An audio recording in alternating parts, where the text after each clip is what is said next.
So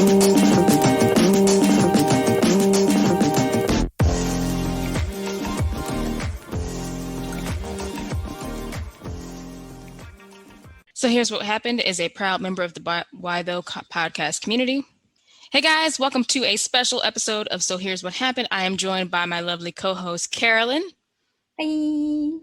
And our lovely guest who is back again. We got her back twice this year. The ever booked and busy Stephanie Williams.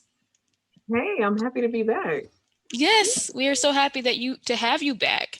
And specifically for y'all, to let y'all know why she is back, she is here today to talk with us about Nubia and the Amazons. So, Yay. Steph, if you want to, for people who do not know Steph, I don't know why y'all don't know her by now. If you have been listening to this podcast, you're doing a misjustice to yourself. But Steph, if you want to tell the people a brief who you are and what you do.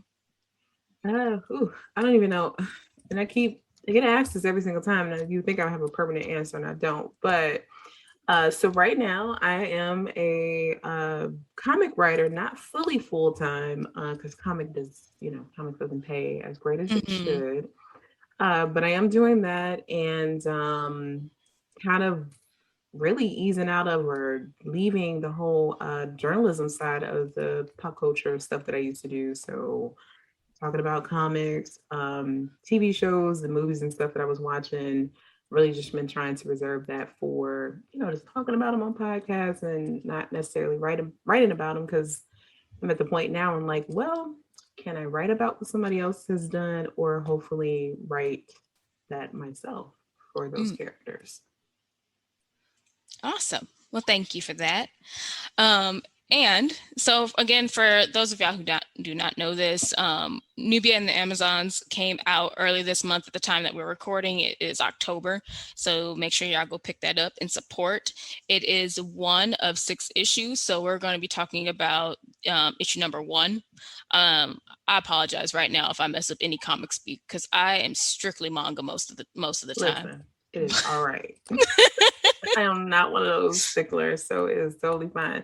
All I care is if you read it. But honestly, that's one of the great things that's happened with Nubia and the Amazons. There's been a lot of folks who either have never read comics or weren't really avid readers who were nice enough to let me know, hey, I decided to pick up a book because of this. So thank you. Yeah. Which I will say, this has probably been that's my experience with this is one of the first comics I have picked up in a while that wasn't a completed set. I read and reviewed The Banks last year, or maybe a year and a half ago, and I'm I really like comics that come in complete sets. I don't usually like to buy multiple issues, but when I heard about Nubia getting her own comic, I had to get it. So well, I appreciate that, because I'm also somebody who if I don't know, I'll buy the single issues if it's something that I know definitely needs that type of support, but I too like to wait for the trade paperbacks or omnibuses to come out. For me, I was very excited because I know I have very we've talked about this before, I have a very cursory knowledge of the Amazon storyline, and but I do know Nubia, and I kind of like how I've read the comic. I'm waiting for the physical copies because they messed me up and my copies were not delivered, so I got the digital copies. But I was reading it, and I think it's a perfect introduction to the lore of the Amazons and the Well of Souls and Themyscira. So I think it's for someone like me and for others who don't have any knowledge, I think the way you guys structure the story and do an introduction to the story, it gives us enough to want to know more, but still gives us enough to actually get invested in the characters and the lore, and it gives us enough information to go on. If someone does talk, he's like, yes, I actually know what the Well of Souls is now. Right. Which is great, because that was definitely the intention, that while writing this, I definitely had just new comic readers and also readers who weren't familiar with the Wonder Woman mythos, Themyscira, or the Amazons, any of that, to feel as though they could hop into this world and not feel like they had to read a whole bunch of other Wonder Woman stuff. Like as much as this is a reintroduction to Nubia, it's also like a reintroduction to the Amazons, the mascara, and just kind of how life is on there. Mm-hmm.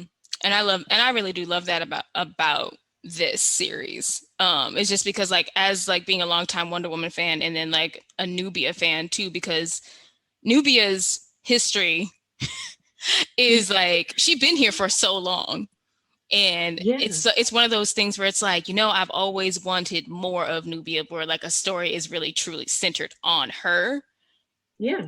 And I feel like y'all really delivered on this. But real quick, I did want to read like the summary for our listeners, so for people who may not be familiar with the title, and then we can like continue our discussion. But just to give y'all a brief summary for those of y'all who may not know, after the thrilling events of Infinite Frontier, Nubia becomes Queen of Themyscira, but the new title also brings challenges.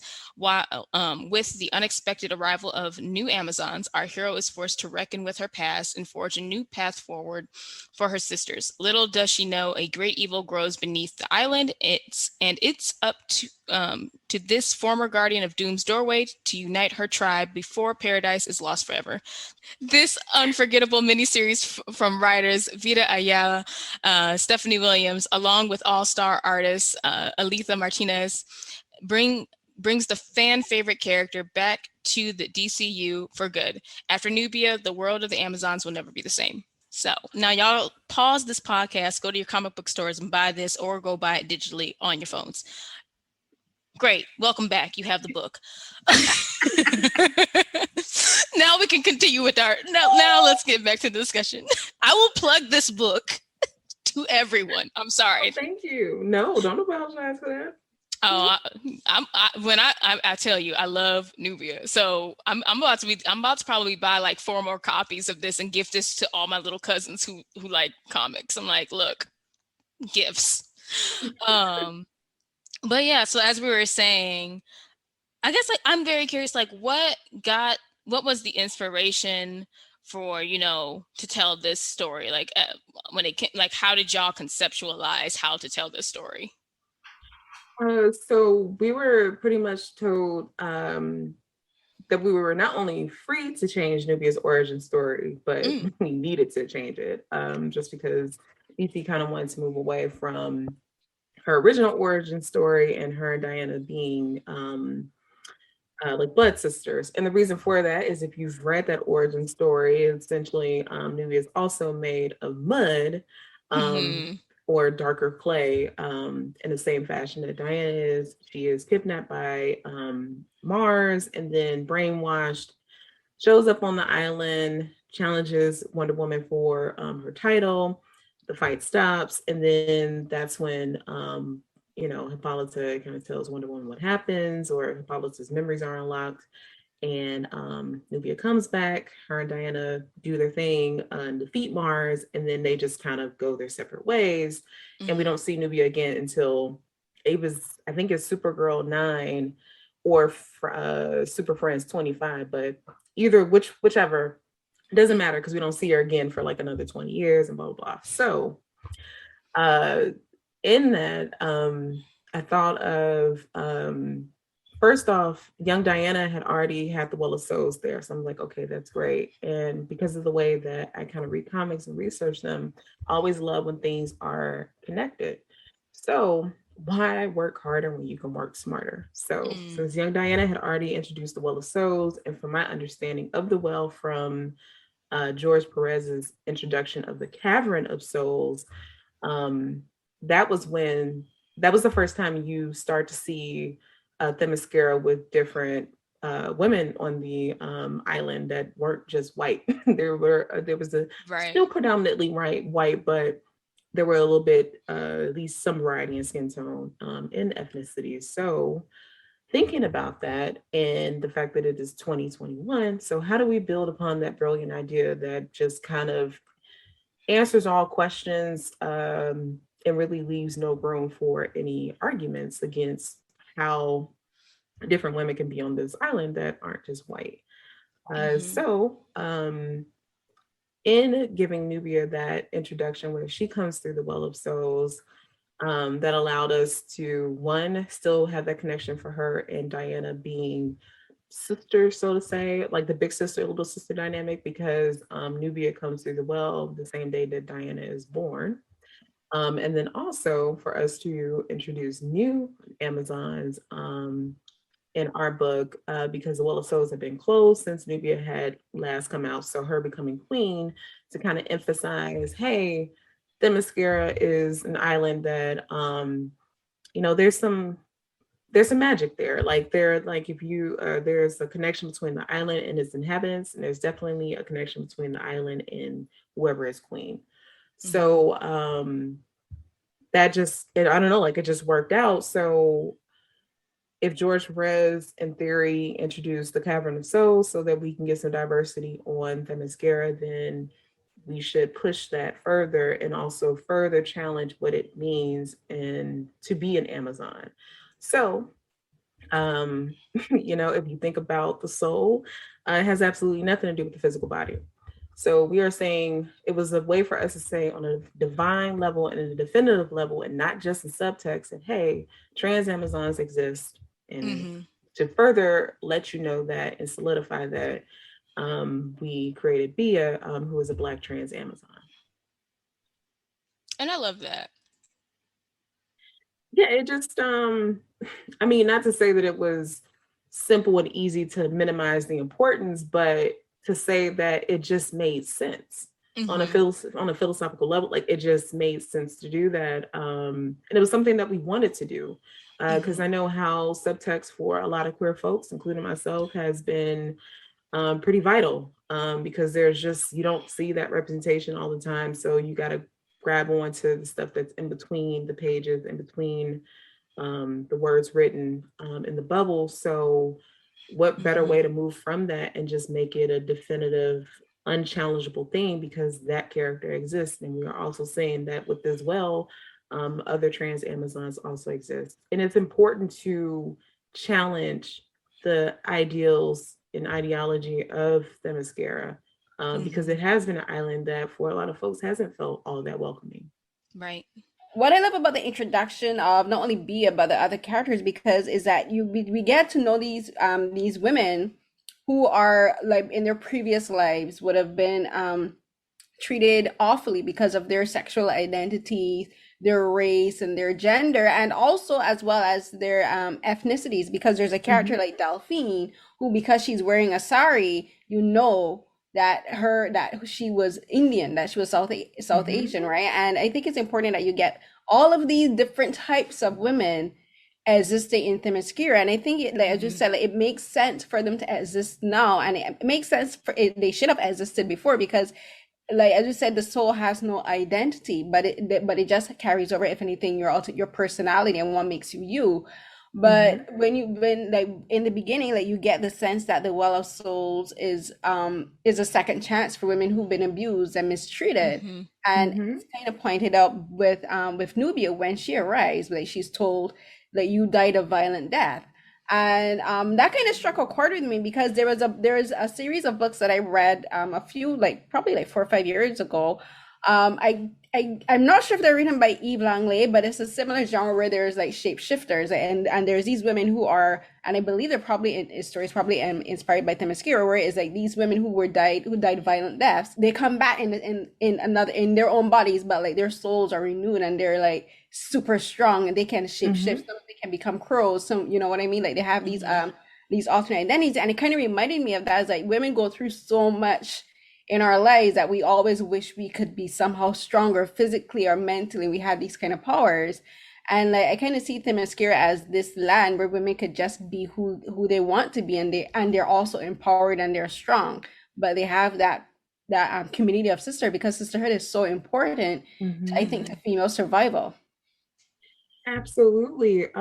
Which creates a really fun world to play with, because as they are communing in sisterhood and all of that, what does that look like? And what happens when there is still some friction? Because, things like the patriarchy exist because it's not just men upholding those things, it's also people who are just non-men as well. And for I know me personally, like when I think of like Wonder Woman and Amazons and the mascara, there's a little bit of white feminism that mars it a little bit.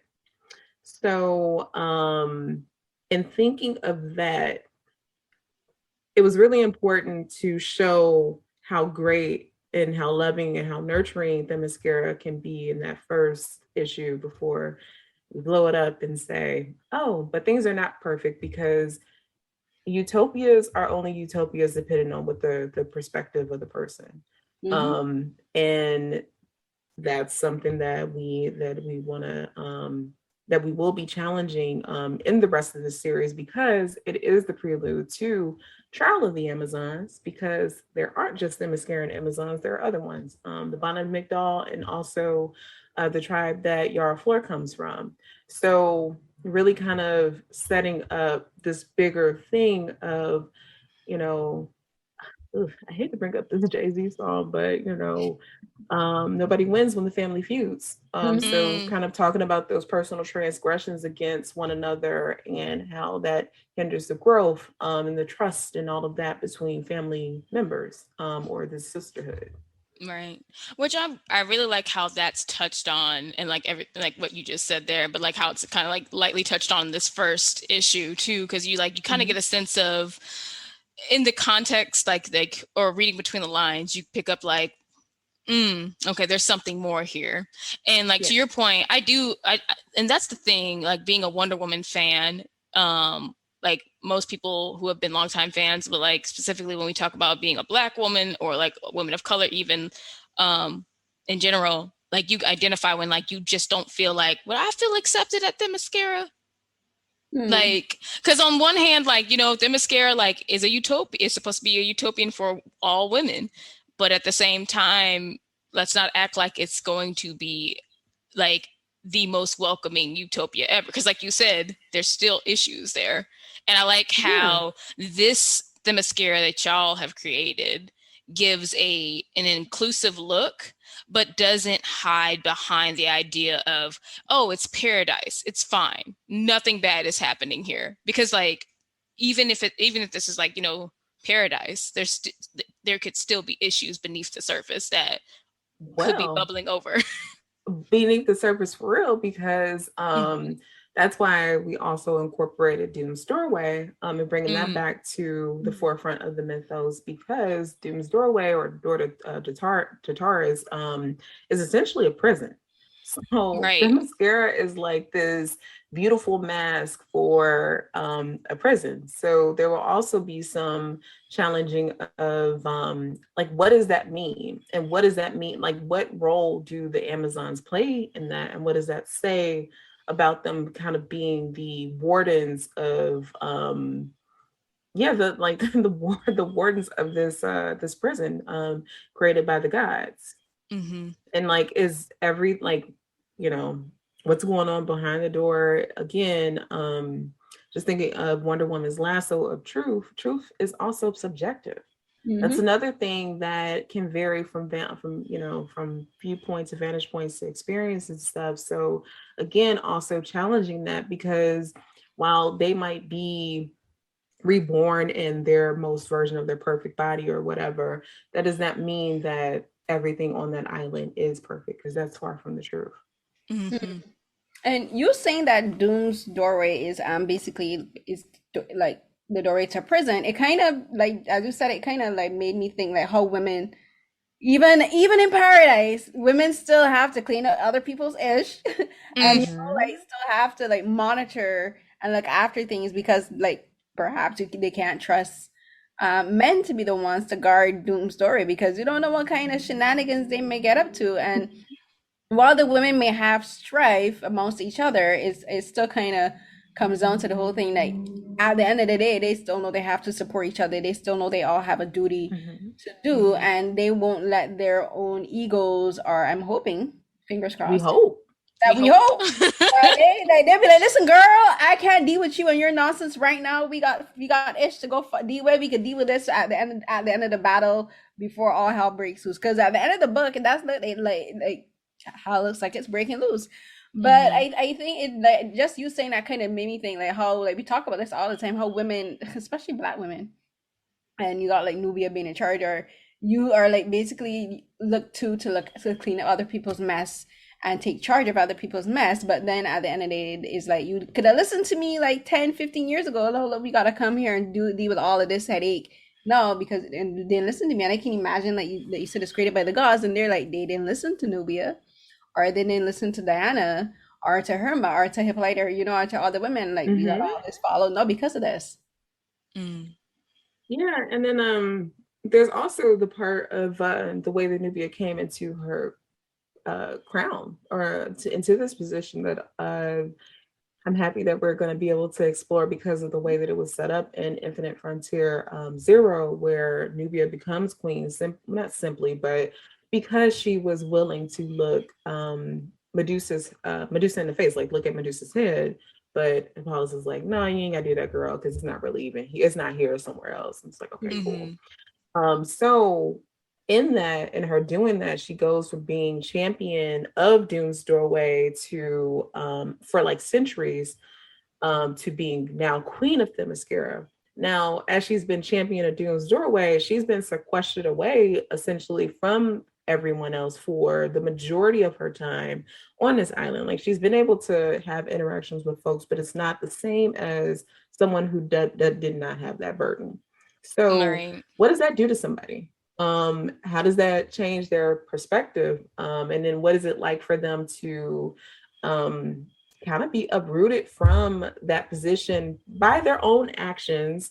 And how does that leave you?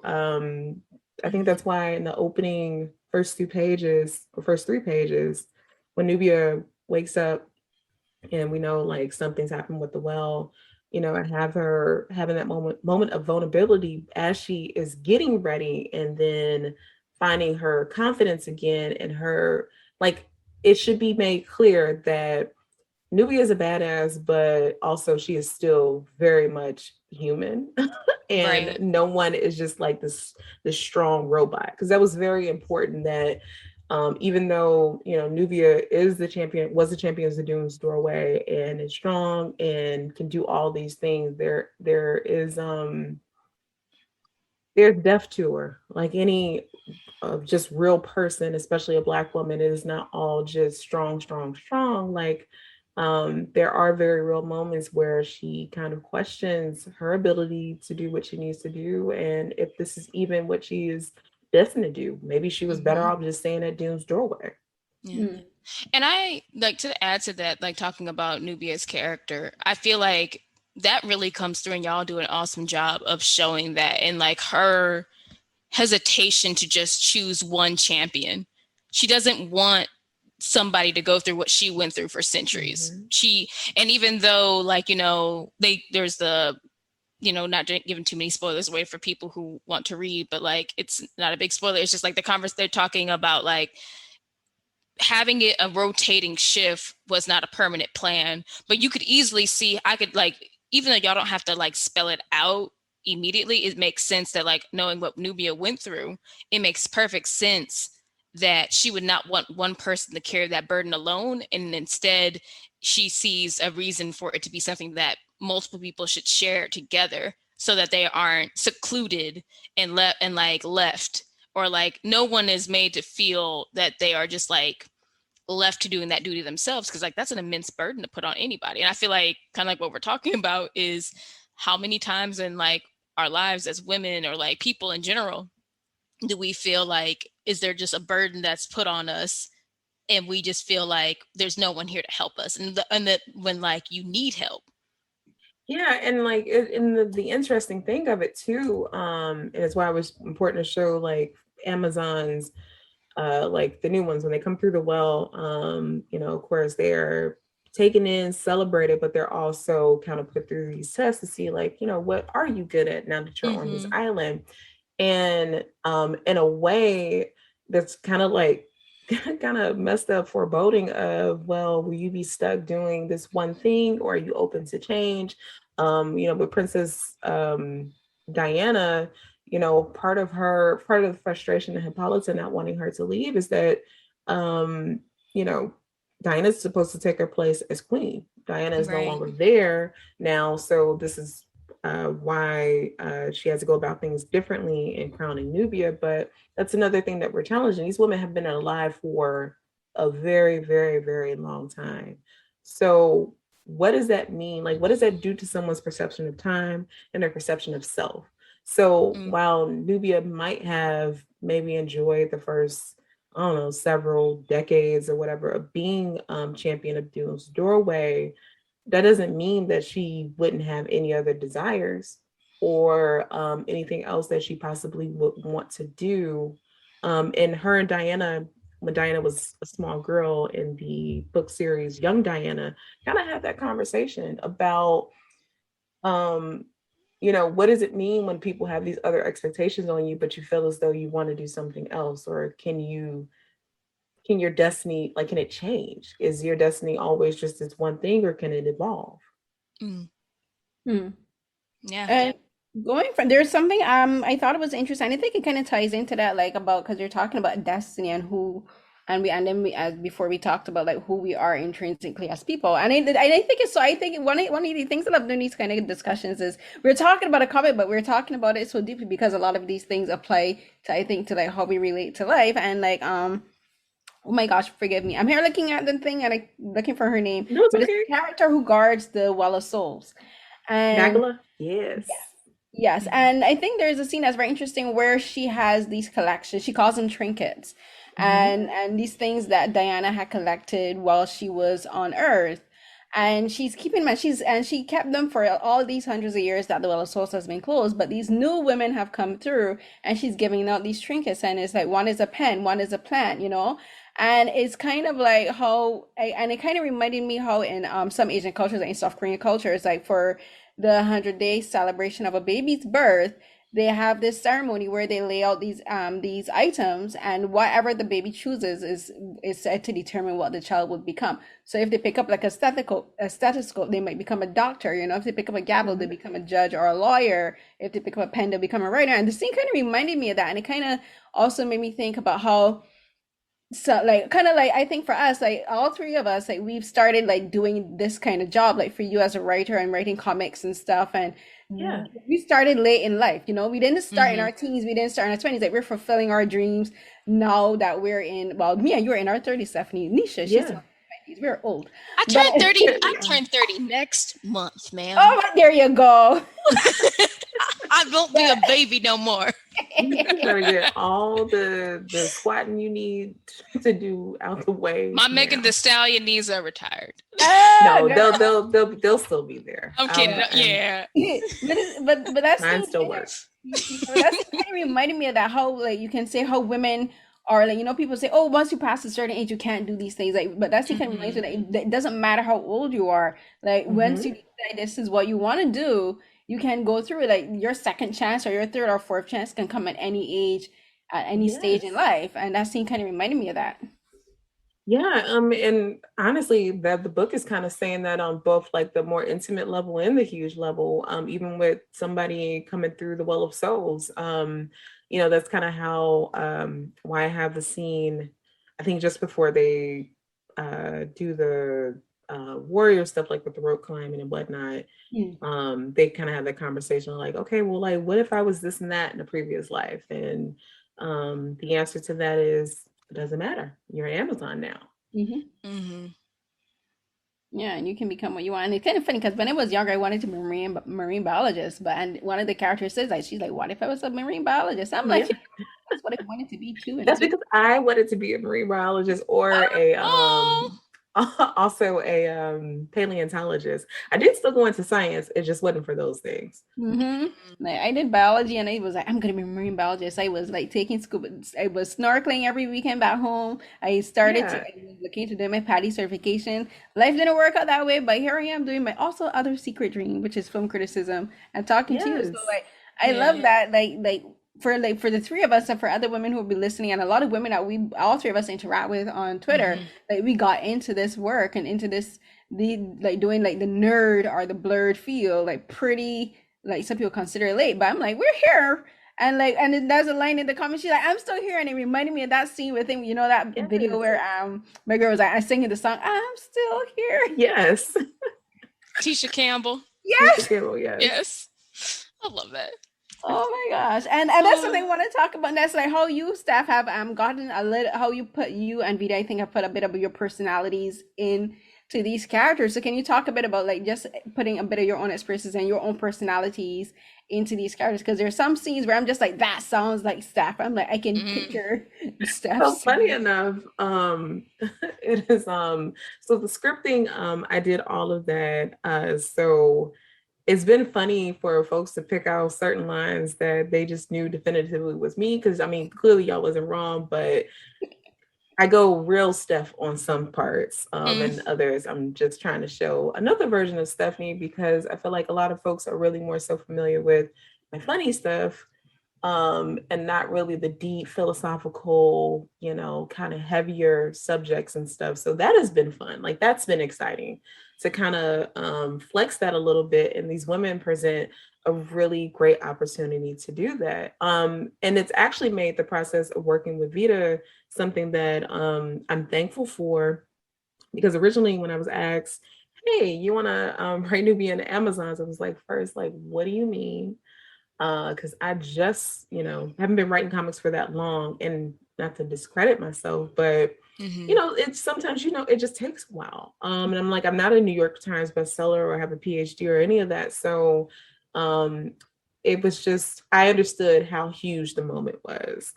So to have Vita there to help me like curate the story and be there as a sounding board for ideas that I had and how to like get story flow and pacing together because this is way different than either writing 2 pages or 8 pages or whatever. Like it's a full series of 6 books, 22 pages, and then more to come after that. So you have to be very thoughtful and intentful in the things that you do. So just being able to work alongside Vita and really get my, I don't know, like for real comic writing legs under me has been just a hell of an experience. The editor, Brittany, has been amazing.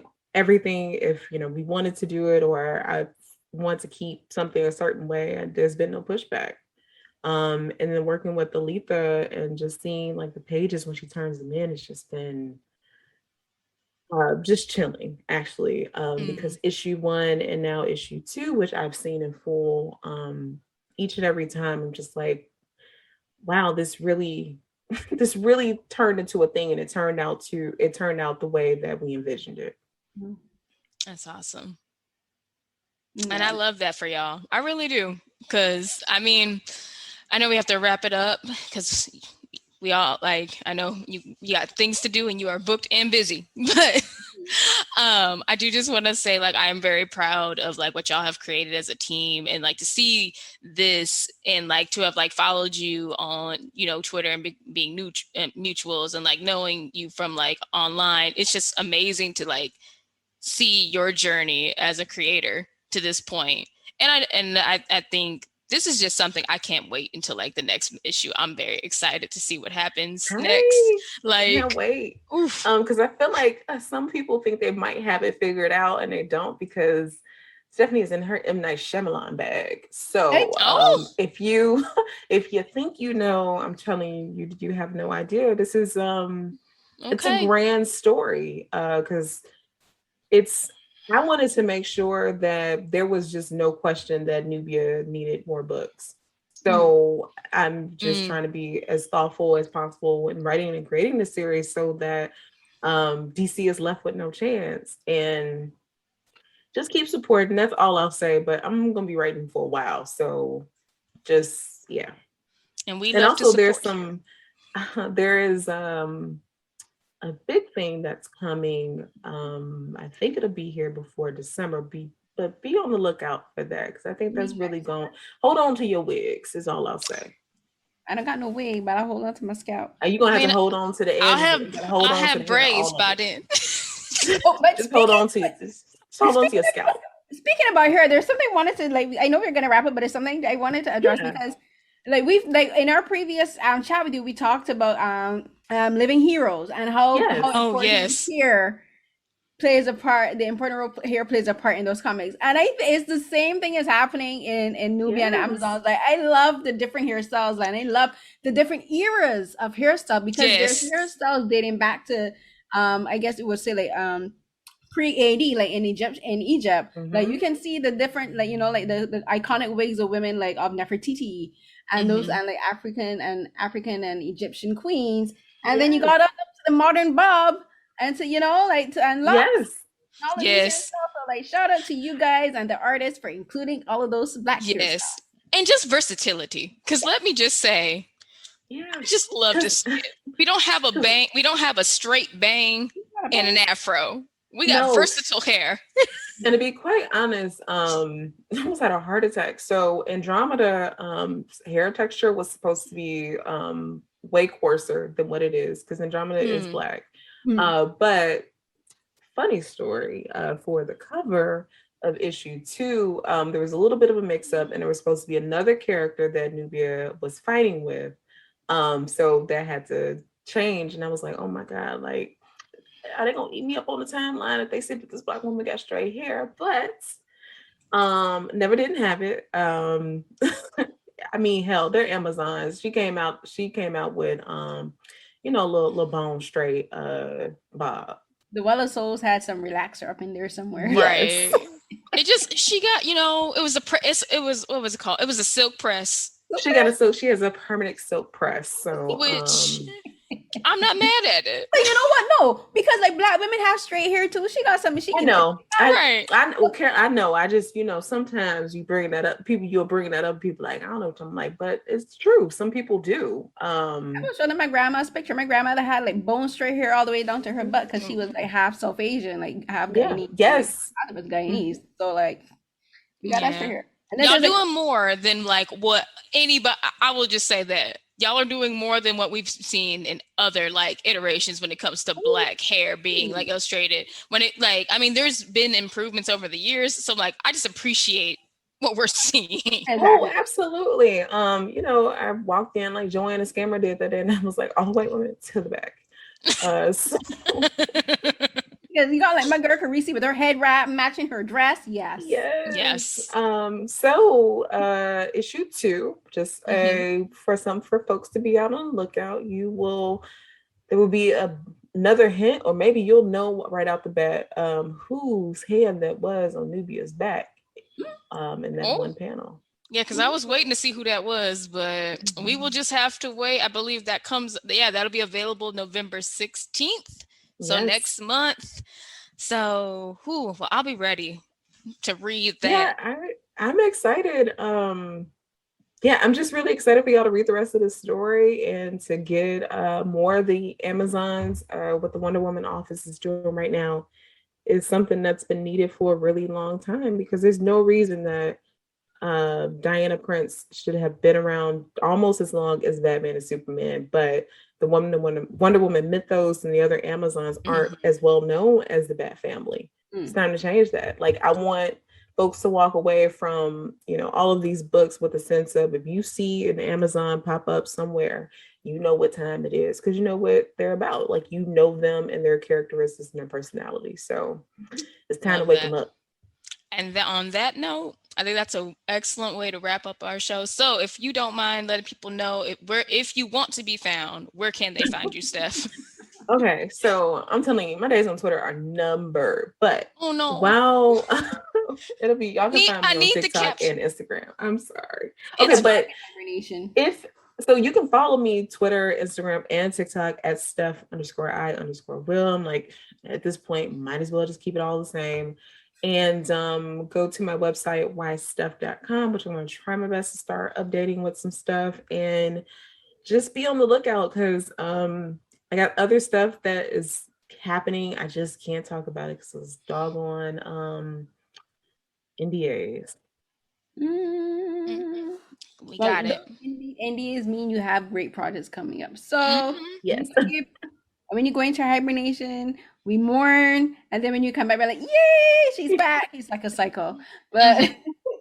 I love it though. I appreciate y'all. This is the reason why I even bother to get back on. I'm like, it's not all bad.